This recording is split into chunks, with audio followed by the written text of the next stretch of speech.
I had a deliciously genetically engineered free meal last night. It was a wonderful experience. Actually, most of my meals are that way, but this was a group event. Very nice. I'm going to talk with a farmer today, one of the people who help provide our food. We're going to talk about genetically modified organisms, about the Farm Bill, and about farm subsidies. Later in the program, Irv Hofbauer, there we go, will join me to talk about a recent change in the parole board ruling on how folks are released back into the population. We'll talk about all that in a minute here on the Fallon Forum. From the RE/MAX Real Estate Concept Studios, this is Webcast One Live. Ed Fallon here, folks. Gateway Market and Cafe is your locally owned source for specialty groceries. Enjoy chef-crafted, prepared foods, artisan baked goods, organic produce, specialty cheeses, and hand-selected wines and craft beer.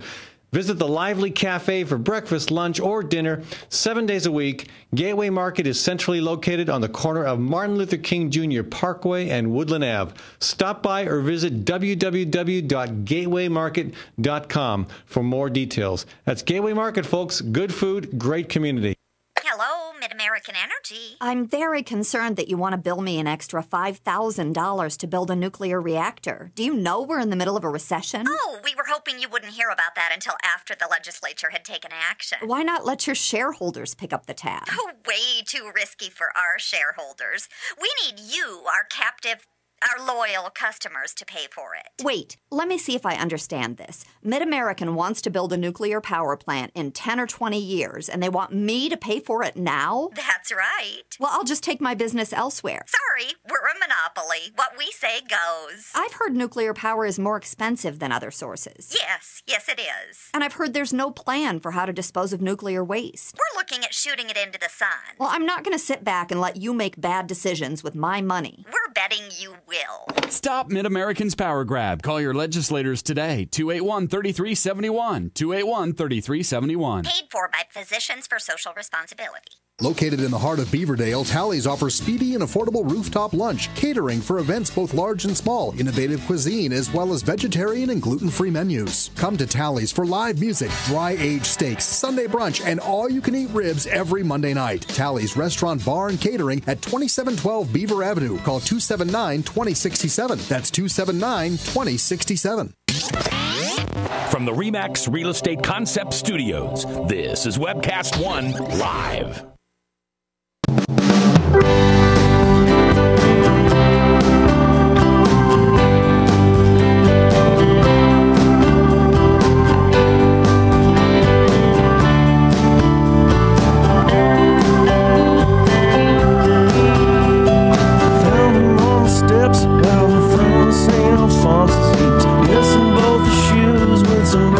Hi, folks.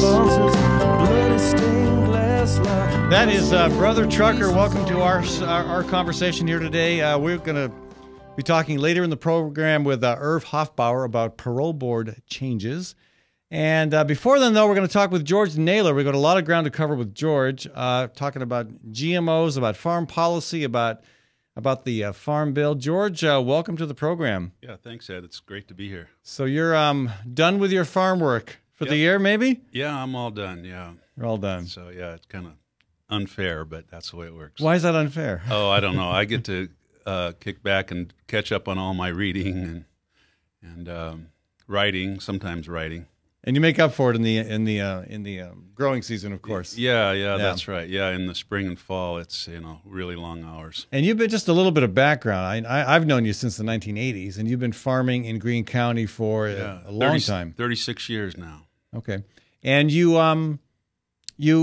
farm conventionally in some ways, but you've added a little bit of a twist to your effort. Yeah, I refuse to raise genetically modified crops. So I don't raise any of the BT, the insect that has a toxin that kills insects, and I don't raise any Roundup Ready crops, which means that the crop is resistant to Roundup herbicide. Yeah. So and how long have you done that for? Is that a fairly recent thing? No. I've never ever raised any genetically modified crops. So I've just been raising conventional crops all through.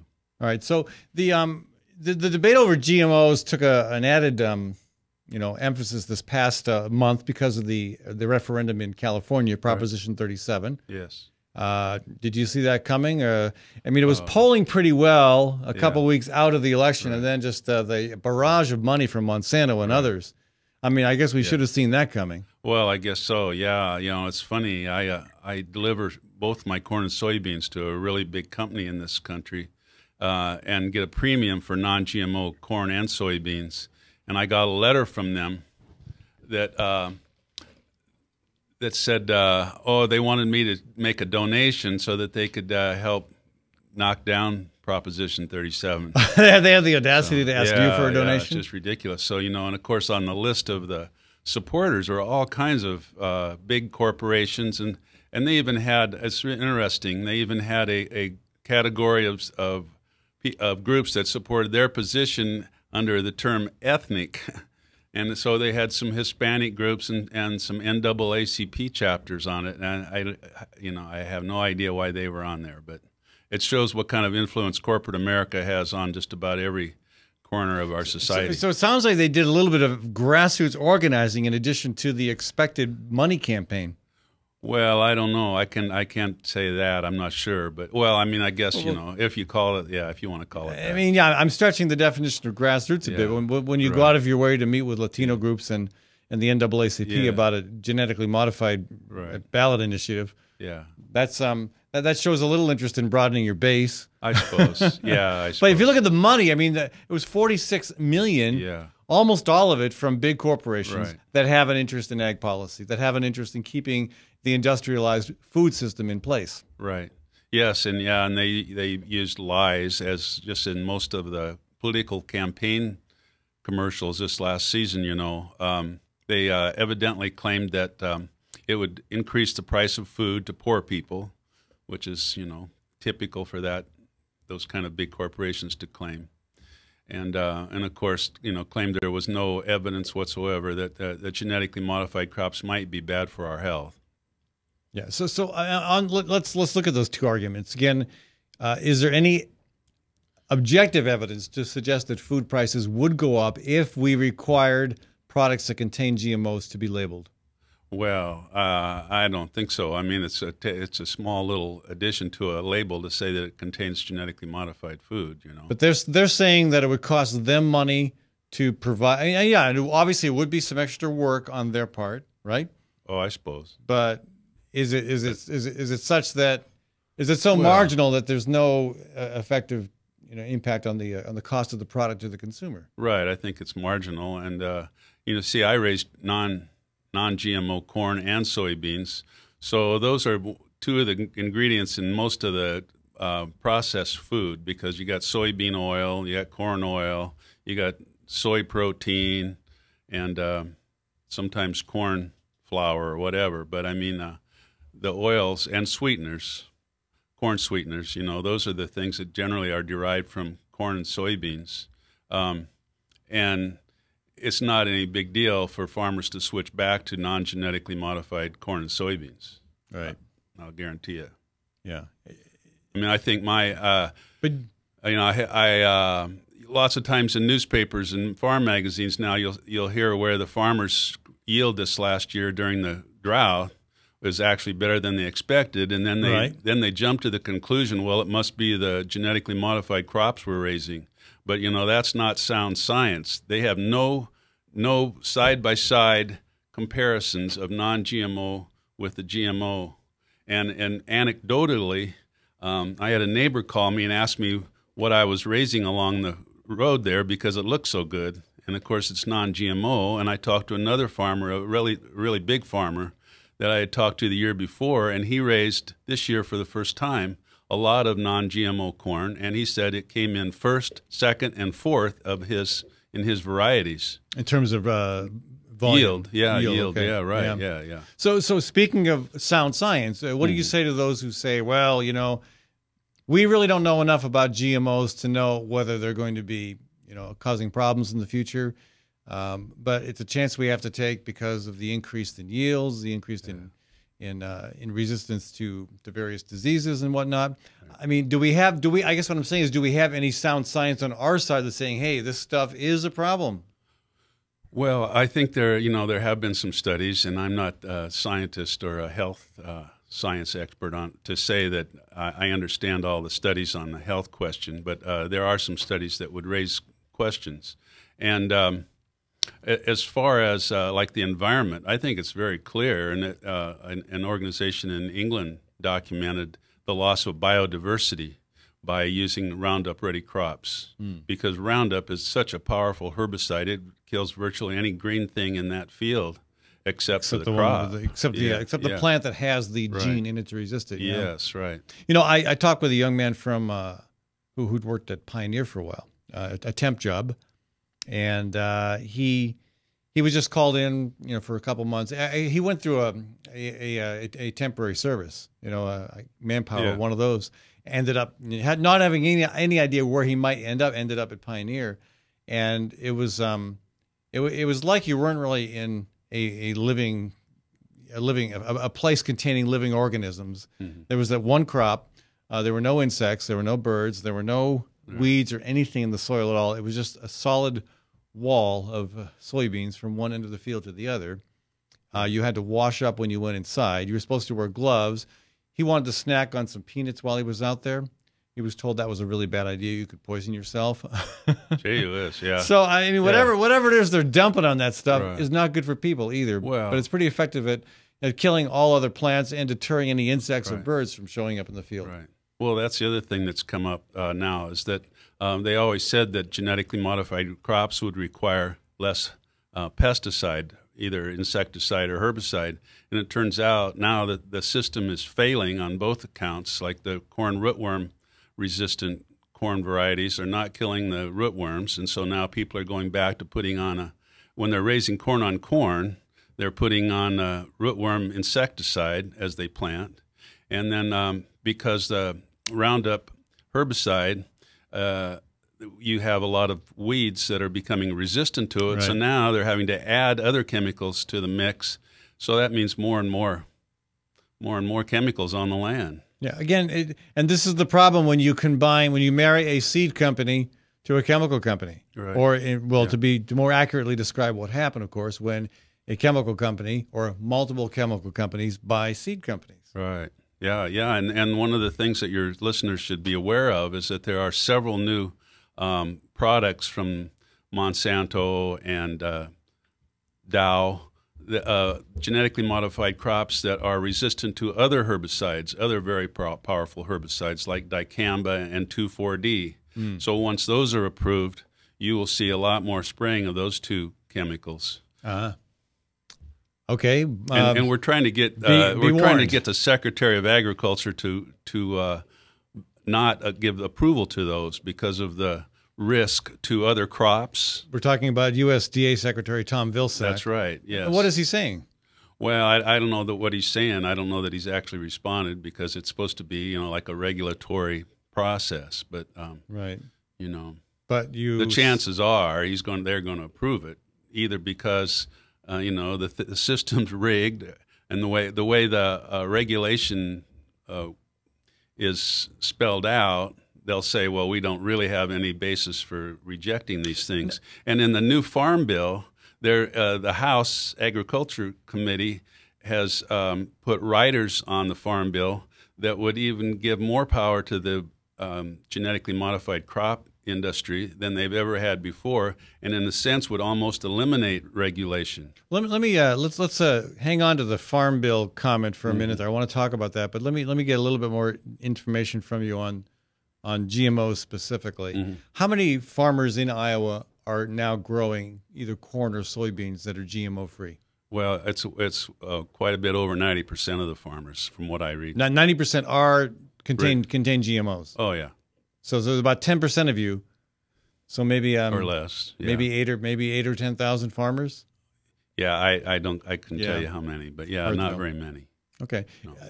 I mean, is there any network, any way to link you together to kind of increase your political voice? Or well, no, but I would hope that could happen. I intend to write a letter to the editor or an op-ed piece telling other farmers of where we're headed with this, because what we're really headed for is agriculture or farming without farmers.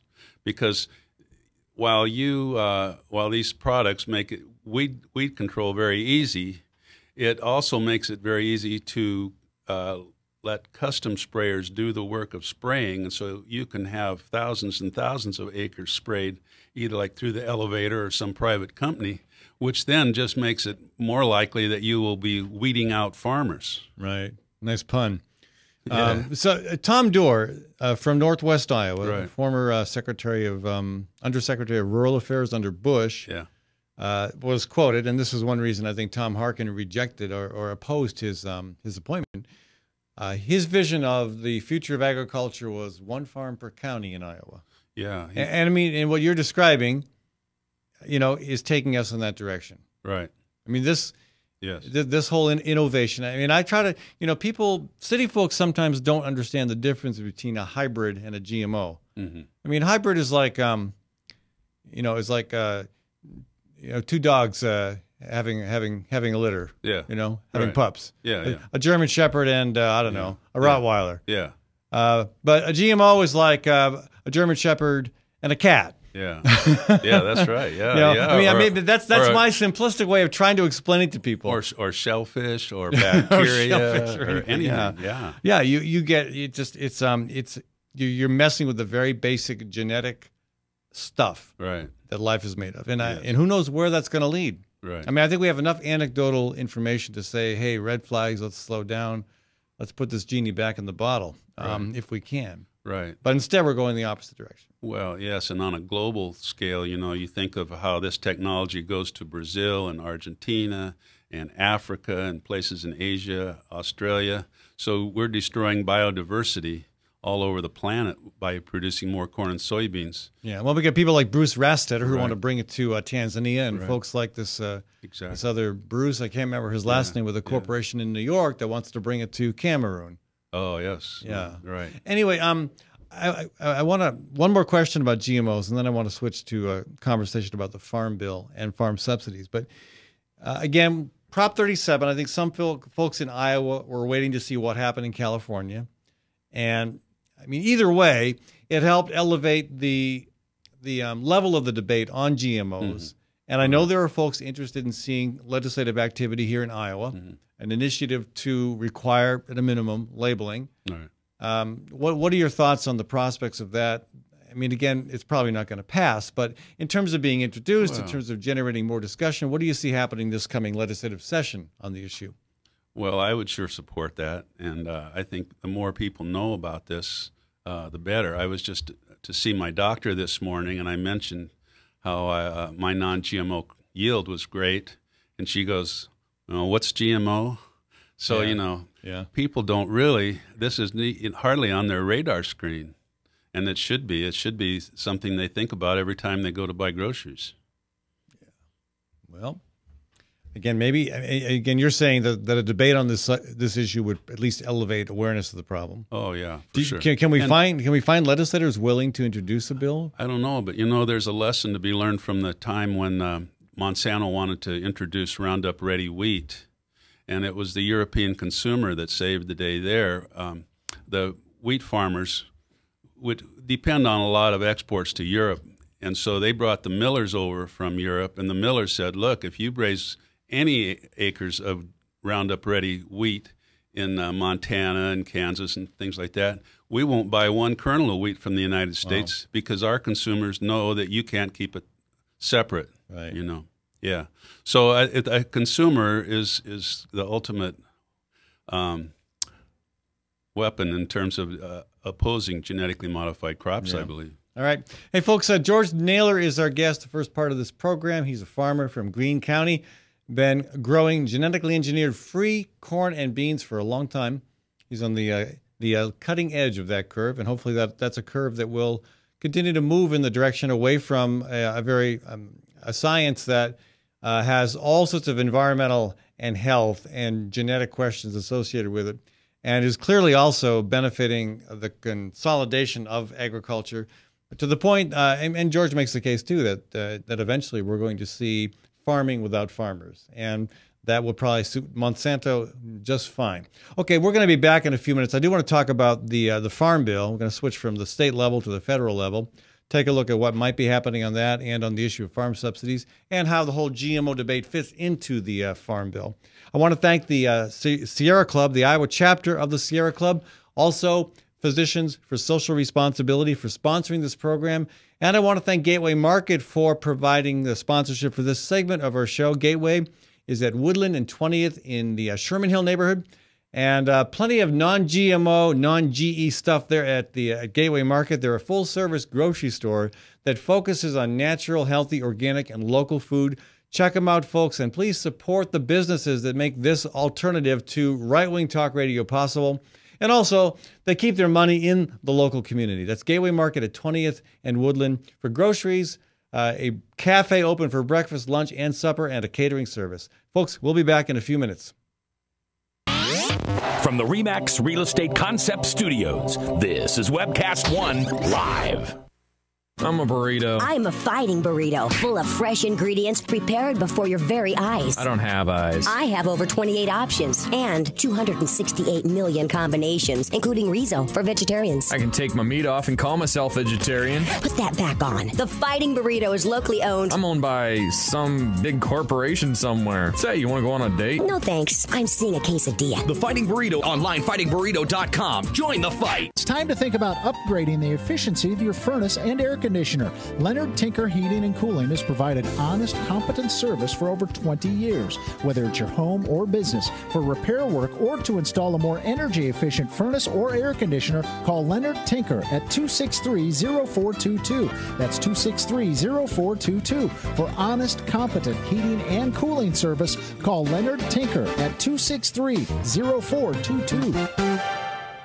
Host is a locally owned restaurant in downtown Des Moines that focuses its food and philosophy on embracing simplicity. The majority of Host's food is from local farmers who practice sustainable and health-conscious agriculture. Much of what you'll find on your plate is a familiar comfort food, presented with a modern and tasty interpretation. Host is open for lunch Monday through Friday from 11 to 2, and also available for private dinner events and special themed dinners throughout the month. So, check out Host at 13th and Locust in Des Moines. I love driving to Newton to see the races. Me too, but I only have to drive across town. You live in Newton? Yep, Newton's got small town charm and it's close to Des Moines. I love the safe, friendly neighborhoods and family-owned businesses. And Newton's wind energy industry is really taking off. How'd you find your home? Dan Kelly with First Choice Realty. And Dan helped me find my office too. Next time, instead of just speeding by, I'll stop in and check out Newton. Why don't you check out Newton? Call Dan Kelly at 641-521-9260 or Dan Kelly at mchsi.com.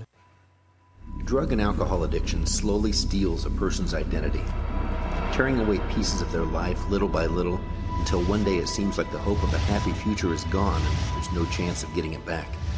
Here at St. Gregory Retreat Centers, we can assure you that there is hope. Our unique approach to recovery begins with the understanding that the dysfunction and damage caused by addiction can be overcome, not just dealt with. Don't let another day go by. Call St. Gregory today. Whether you're 10, 25, 50, 80 years old and beyond, everyone needs to live within their means.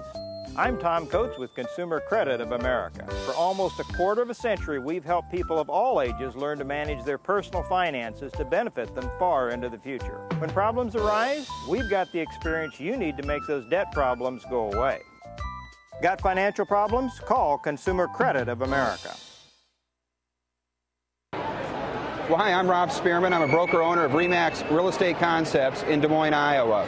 Give us a call if you're looking at buying or selling a home, or if you're having trouble on your mortgage payments or looking to purchase foreclosures. We have the agents to help you, experienced, outstanding agents. Our office number is 515-276-2872. Or if you'd like to look at homes, go to our website, homeconnectusa.com. From the RE/MAX Real Estate Concept Studios, this is Webcast One Live.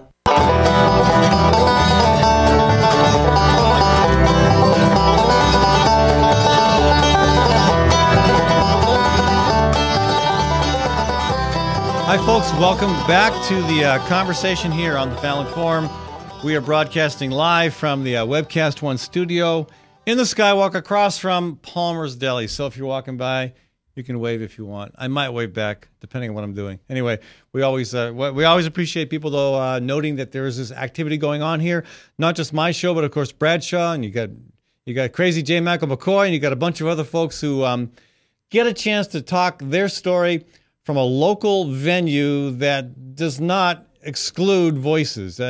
That's the reason some of us aren't on the radio anymore, because you've got corporations coming in, buying up these stations, and basically silencing local voices, silencing any voice that does not toe the line for the hard right. So it's nice to be able to have this opportunity. And again, I try to make this venue available to as many voices as possible, even folks who may not agree with me. But today I happen to have in the studio a guy who agrees with me really, really well. George Naylor, who knows a lot more about this stuff than I do, because he's on the front line. He's a farmer. He's been growing GMO crops, or GMO-free crops, there we go, for a long time. And I'm always interested in getting your take on the Farm Bill. It stalled out there a while back. They're back at it now in Washington, D.C. What's likely to come of that issue? Oh, I'm sure they'll pass a Farm Bill, but it will be one of a long line of farm bills that have intended to erase the importance of what a real farm bill was supposed to do, which was achieved in the New Deal. Everybody thinks it's all about subsidies, when in fact it's really about how we take care of the commons, our farmland and our water. So you're saying back in the time of Henry Wallace, that's what the bill was about. That's right. About trying yes. You see, the farm bills for a long time now have only been about encouraging more and more production and lower prices. So right now we're in a period of financial craziness. So that has made the price of grain go up, and just like oil and gold. Yeah. But it will revert back to very low prices for farmers, which is what big corporations like to have. Right, and the stated goal is to have a lot of food available, and low prices for the consumer. Right. And I think what people think is, well, the farmer, it means the producers and processors are supposed to be, achieving high levels of volume to make enough income. But the problem is that it's not you guys aren't making the income. Whether you're growing GMO-free or conventional crops that do have GMOs in them, right. Your farmers aren't making the bucks. No. If it wasn't for the subsidies, the insurance program, you wouldn't be able to earn a living at all. No, but it's the processors that really get rich doing this. Yeah. The subsidies never amounted to anything compared to what we were actually losing in terms of, if you compared it to the price we should have got, if we would be getting parity. And it's kind of comical. They since the last Farm Bill expired, they're saying now we're destined to use the 1949 Farm Bill unless we pass new legislation. And how terrible that would be. Well, to quote Debbie Stabenow, Senator Debbie Stabenow, I think she's from Wisconsin, she says, "The country's dairy farmers will be among the first impacted, which would cause the milk price to increase." Now, do you think a dairy farmer would have something, be against the price of milk increasing? Of course not. And that's what would happen to all the commodities if we went back to a parity farm program like we had in 1949. And we would, take land out of production and conserve that land instead of leaving it open for erosion or development for parking lots and Walmarts. Right. Yeah. So the story you hear now is that the Senate Republicans and Democrats in Washington did the right thing. They came to an agreement. They settled on a farm bill that accomplishes a lot of what people want. I mean, I can't remember how many votes for it, but it was pretty overwhelming. The argument now is that the radical House controlled by Republicans like Paul Ryan want to kill this bill. They want to take out food stamps. They want to end conservation. They want to do all the things that people feel, that people across the board tend to feel are worth doing. Yeah. So that's the dialogue right now. But you're kind of proposing a different dialogue. What the Senate has done, even now, is the same old, same old. Yep. And even though we may like the food stamp program and like some of the conservation programs, it's not getting to the gist of the problem. No, yeah, it's a crazy thing to have a the SNAP program, the food stamp program, as part of the Farm Bill. I mean, how could that be reasonable? But they have these rationales to get people, the voters, to think that, oh yeah, well if we get the food stamp people on our side by giving them food stamps, then they'll be willing to support more subsidies for farmers. When subsidies aren't the question at all. The question is how do we price commodities into the market, and how do we use our land? If we price commodities at the price we should be, we wouldn't be destroying the land at the same time, and livestock would be on family farms instead of in huge feedlots. Yeah. So, and again, that doesn't happen because that's not where the money is. The money wants it to continue. Oh, yes. Yeah. Right. Yeah. It's a total... But it is hard to argue against. I mean, I think the House Republicans in Washington have some chutzpah arguing against a food stamp program. I mean... Oh, yeah. I mean, the arguments are ridiculous. Right. And to not understand that more people might need food assistance in a very difficult economic time, that's just beyond crass, in my point of view. Yeah. And the thing is, they've just recently passed free trade agreements, Korea, Colombia, Panama. You know, that's a long line of trade agreements like NAFTA and the World Trade Organization, where we shipped good jobs overseas. So, of course, there's a whole lot of people in this country that aren't going to be making very good wages, and they're going to need food stamps. Yeah. Yeah. And in the case of NAFTA and Mexico, we shipped a lot of our corn there as well, and helped drive a lot of Mexican corn farmers off their land. But that's another story. Yeah. So you don't have a lot of hope for a farm bill that is truly visionary, that is more along the lines of what happened back in the 1930s. Right. No, I don't. Nope. Yeah. Well, I mean, the only way that's going to happen is if we, get people to start thinking about how the economy should really be operating in every aspect. I mean, for instance, energy. A simple cure for using too much carbon is by having a carbon tax. Right. Okay, but no. That never gets It's being discussed again after Hurricane Sandy. At least it's on the radar. Well, a cap and trade thing is. Well, no, I think I saw a carbon tax was recently kicked around. And really? We talked about that last week on the show. Okay. Yeah. Yeah, but generally it's a cap and trade, which is a feeble. Yeah. I mean, it lets corporations grow trees in South America someplace in great big huge plantations, destroying the biodiversity down there, and then getting credit for that. Yeah, like that's good for the environment. Yeah.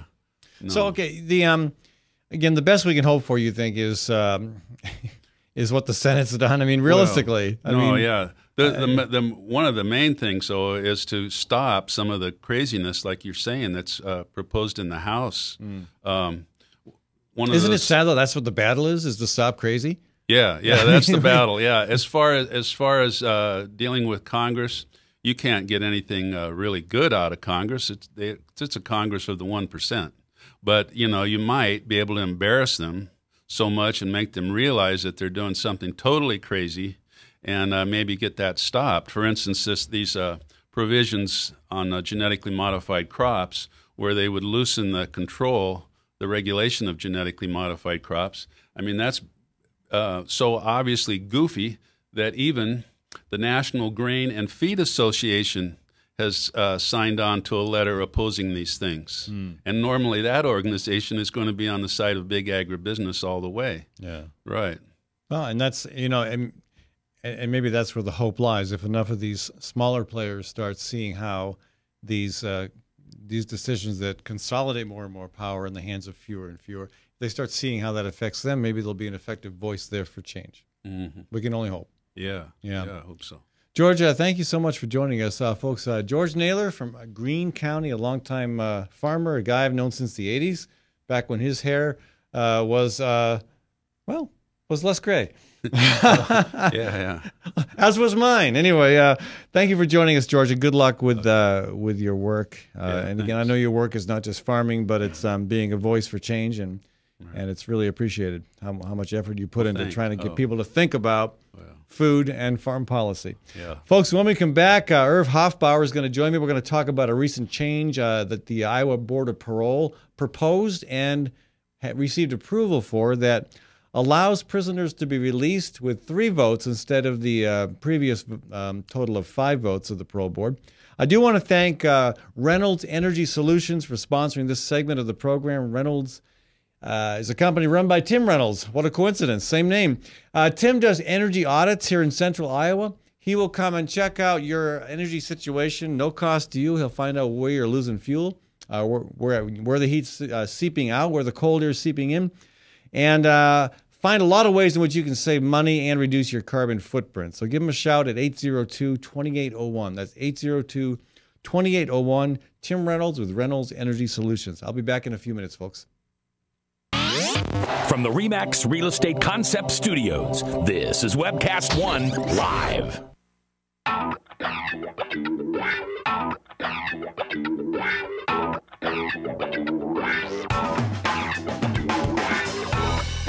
Well, good morning. This is the 7th of June in the Lord's year 2010, and this is day 1 of WebcastOneLive.com. We will begin with Max World Live with my special guest, Tom Coates. In just a minute, there's Tom. Wait. Howdy. And we will be live for the very first time on Webcast One Live.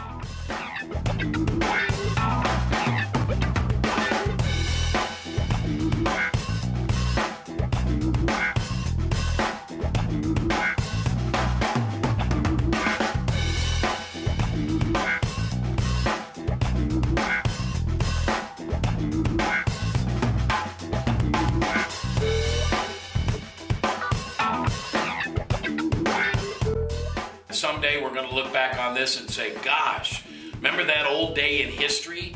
Wonder where Walter Cronkite was. He must have been around hanging there too. But actually, it's the beginning of Webcast One Live. And thank you for listening. Thanks, Rob Spearman, and everybody who's put together this project together. And we're ready to go live now. So thanks for listening to MaxWorldLive.com.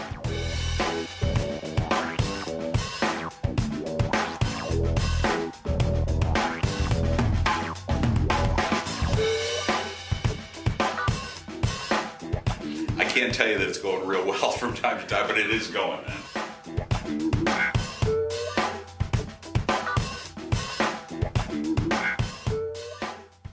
Hi folks, it's Ed Fallon here. Proof Restaurant at 13th and Locust. You've probably been there for their award-winning, nationally recognized lunch specials. And here's where the chefs really get creative. Let me tell you, they're like artists, okay? I've been there, and it is one of the best meals I have had in Des Moines. I've heard that from other people. You got to check it out. Proof for supper. Do not assume you can get in. Make reservations. Contact Proof Restaurant online at proofrestaurant.com or 244-0655. That's 244-0655. This is Dr. Holding, the Story County Veterinary Clinic. For 15 years, we have been spaying and neutering feral cat groups at affordable prices. Wild cats destroy game birds and songbirds. A single female cat can produce over 4,000 kittens in 7 years. The shelters are full, so unwanted kittens will be put to sleep. Your cats will stay home and stay healthy. Call us for all your dog and cat needs at the Story County Veterinary Clinic between Ames and Nevada on Highway 30, 1 mile east of Interstate 35, 515-232-8766. Nestled in the heart of downtown, Ritual Cafe is one of Des Moines' most unique places, offering a wide variety of coffee and tea. Ritual Cafe also serves the only all-vegetarian menu in town. And Ritual Cafe is a cultural hub for artists and musicians, with a performance stage hosting local, national, and international talent. Make Ritual Cafe a part of your daily ritual. On 13th Street between Locust and Grand in downtown Des Moines. And check out ritualcafe.com. More than ever, average Americans are being squeezed by high energy prices. For decades, oil companies like British Petroleum have demanded access to the oil off America's coasts, and they even receive taxpayer subsidies. Yet increased drilling won't solve America's energy problem. It will only increase oil industry profits. The Iowa chapter of the Sierra Club supports clean energy solutions, energy efficiency, and conservation as the pathway that's best for America, both for our environment and our economy. For more information, go to iowa.sierraclub.org. That's iowa.sierraclub.org. From the RE/MAX Real Estate Concept Studios, this is Webcast One Live.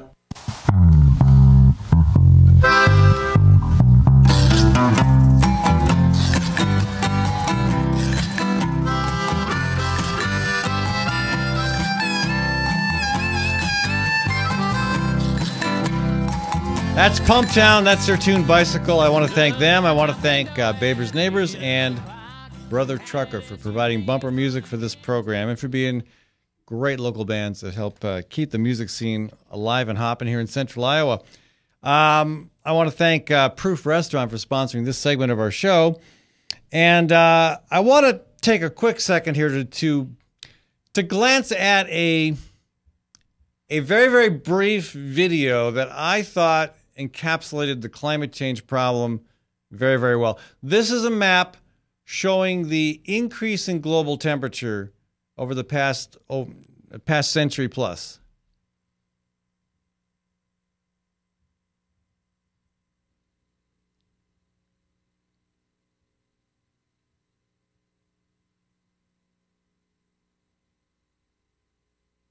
So you can see this has been going on a while, but, we're into the 1960s now, the 70s, 1980s, and here it just goes. 1988. Folks might remember 1988. And it just, when are we going to wake up? That's nobody's imagination.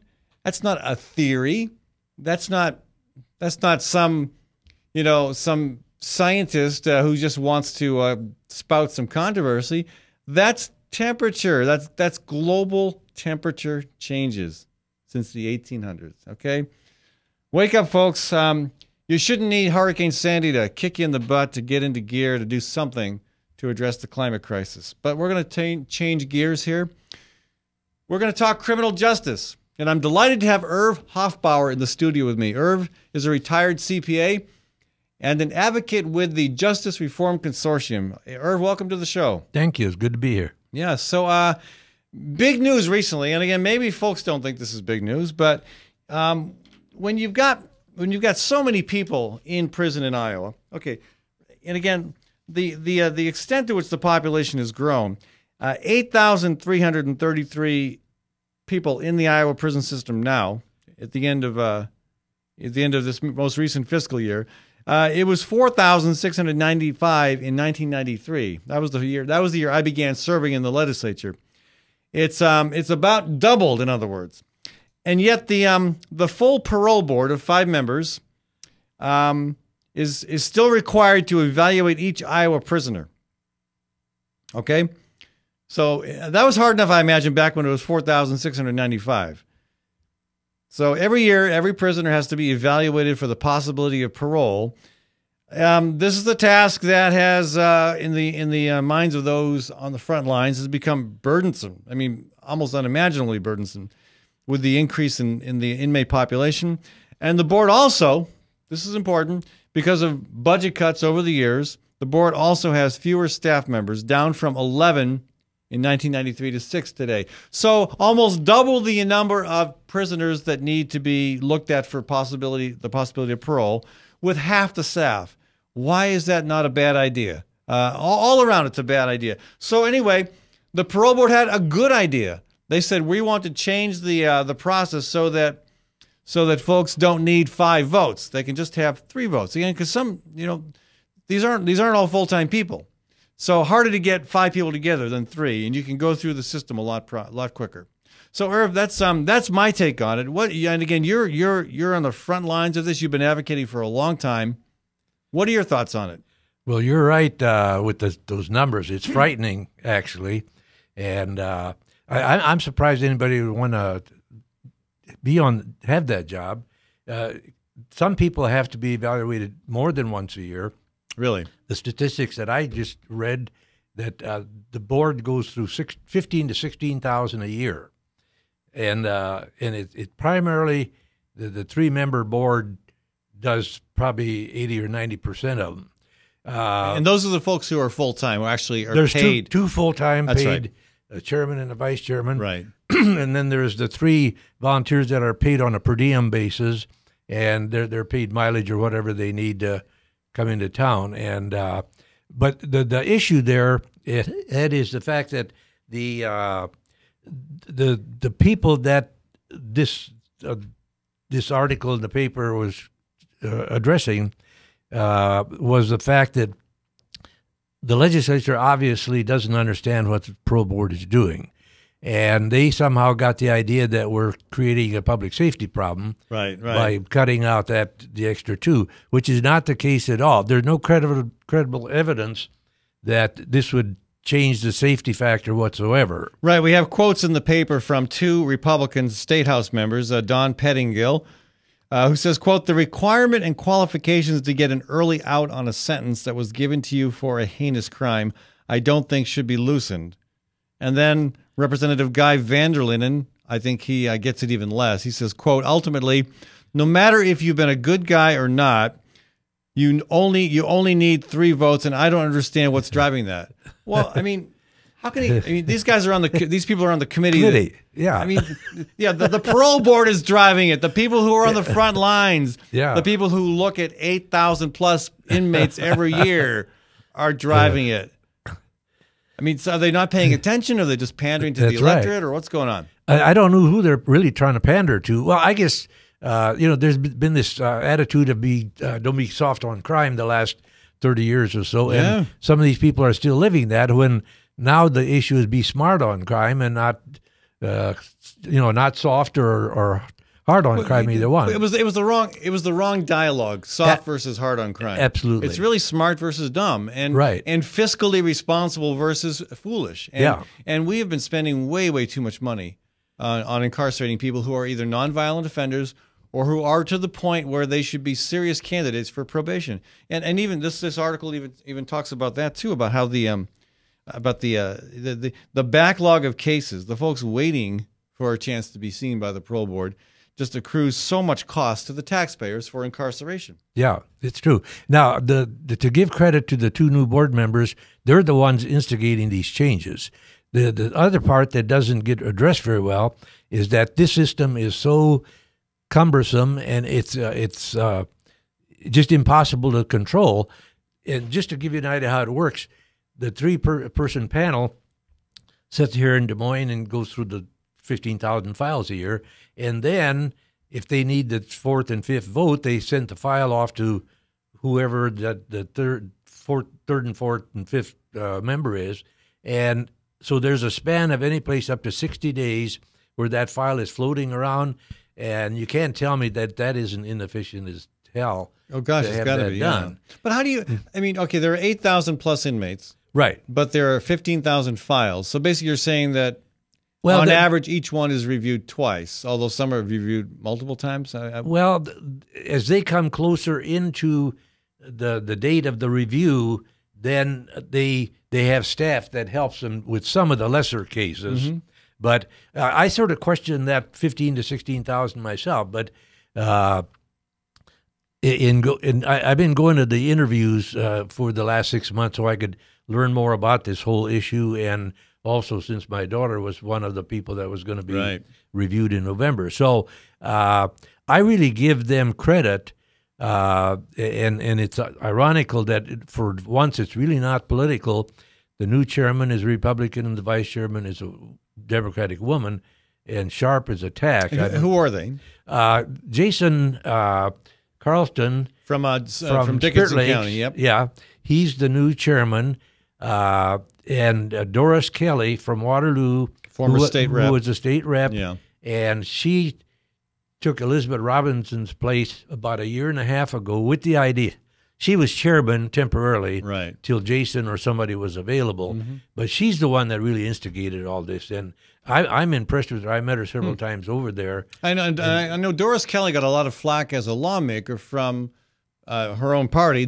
She's, again, a Democrat, because of the lack of support for some of the initiatives that labor unions wanted for efforts that people like me wanted to see on hog confinements, on campaign finance. So now she's getting some kudos for being progressive on criminal justice. And some people accused her. When I first met her, the first thing she told me, said, some people don't like me because they think I'm a pushy woman, you know. So, and I thought, well, maybe you need to be to have that job. Yeah, maybe, Okay. So the opposition is, I mean, it really isn't logical, but it's based on ostensibly the concern about safety. That's the whole issue that it boils down to for the average person on the street that doesn't know what's going on. including the legislators. well, they shouldn't be. They're not average people on the street. This is their job to understand policy. You're right there. And if you're on this, if you're on the committee that approves these rule changes, gosh, you've got to take the time to understand the policies. Right. And again, either Don Pettingill and Guy Vanderlinden aren't bright enough to understand the policies. That's exactly what it sounds they like. choose not to. Or they choose not to. And again, it's easier perhaps It's one or the other. Right. You're right. It's easier to pander to the genuine concern the public has for safety than it is perhaps to truthfully explain why this policy works. Yeah. And the gentleman from Oskaloosa, his constituency probably would tend to be tougher on crime. And but I think part of the problem is that they open their mouth before they turn their brain on, and that's where most of the problem comes from, I think. Mm-hmm. And I've had that problem once in a while. Well, I think we all do to some extent, but that's the way we get ahead sometimes and get people to listen. But it's it's so inefficient, and along with this now, the good thing that's coming out of it also is that this hasn't been modernized for 25 years, right? And they're now, and part of the reason it's going to work easier and less effort on the part of the board is they're installing some scientific computers and getting help from software that they can review these people without having to sit them down and go through a whole bunch of questions every year, you see. And the other thing, too, the good thing that they're doing, the current board, and it's surprising that I'd be one to sit here and talk about that, but they're also using the counselors in the prison, which up until a year and a half ago they never did. And the counselors are the one that know everything about that prisoner. Well, sure, they're the ones who see the prisoner on a regular basis. On a daily basis, I didn't realize. You're saying the parole board in the past has not relied on information from counselors about the very sharp. Once in a while, if somebody had a constant discipline problem or something like that, then that might surface. But they did not, as a matter of policy, consult with the counselors at all.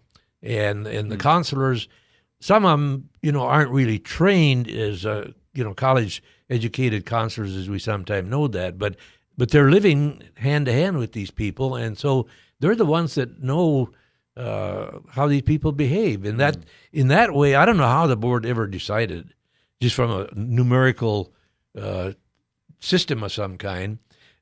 Maybe that's why we had so many people going back to prison. Well, and the parole board had come under criticism from a lot of advocates such as yourself. I mean, maybe not you specifically, but I know other justice advocates, folks who wanted to see prison reform, that the parole board has come under criticism in the past for not being willing to let enough people have a second chance. That's right. Even folks who are clearly not a security risk. I know people who they just drag through the ringer.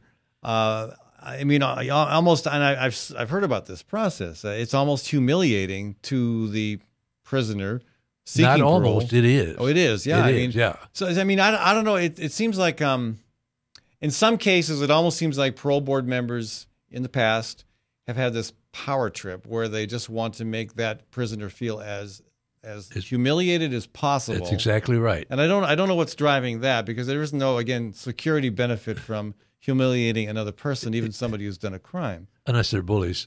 Well, I don't know. I don't know. So it's nice when something happens that we can feel good about. And this again, it was there was some question as to whether or not the legislative committee would approve it. It was 5 House members, 5 Senate members, and I don't know if it was entirely party line, but the vote did go in favor of the parole board's proposed rule change. So. Yes, it did. And this gentleman from Oskaloosa, they brought it up a month before that, and he voted against it the first time. But I understand, I didn't have access to all of the votes, but I understand he changed his mind and actually voted for it. Oh, he did vote for it. He did vote for it the second time. Yeah. Oh, okay, interesting. Yeah. So, all right. But the woman did not. Dawn Pettingill. Yeah, she voted against it both times and held her ground on it. So, well, yeah, but she's consistently not tracking very well anyway. And I got involved or interested in this whole issue with my daughter, of course. And she originally had a mandatory sentence, and she wasn't even entitled to the review each year until the Supreme Court reversed her conviction, the first one. Right. So, but it's And the whole thing is, and I think Kibble or whoever it was that said that, because I agree with him 100%. We've got 10% of those people probably have to be there. Right. 68% of the people in prison have some mental disorder of some type. That high? 68%? 68%. Really? And it's maybe not high, I mean, a real serious matter, but some degree of mental problem that I'd they've not heard got. that.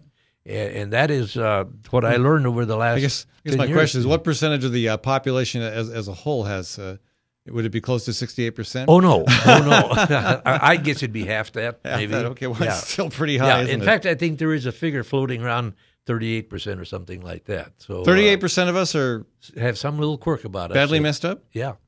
Or just or a quirk or just an eccentricity? Well, or- just some, yeah, that would be a better way to put it. That doesn't mean they're dangerous walking up and down the street, you know. But So I happen to think eccentricities and quirks are beneficial. Yeah. Both in terms of making Right. life more interesting Right. and in terms of coping with reality. Yeah. But okay. Anyway, we digress a bit. So right now, done deal. There's going to be no attempt in the Iowa House, for example, to try to force the parole board to go back to 3 No, votes. this It's is pretty much set a done for deal. a done deal. The way I understand it, if they want to do something, they have to do it. They can't do it for a year. Okay. And but what they have to do is they have to come up with a better idea, right, than the one they voted against. So Okay.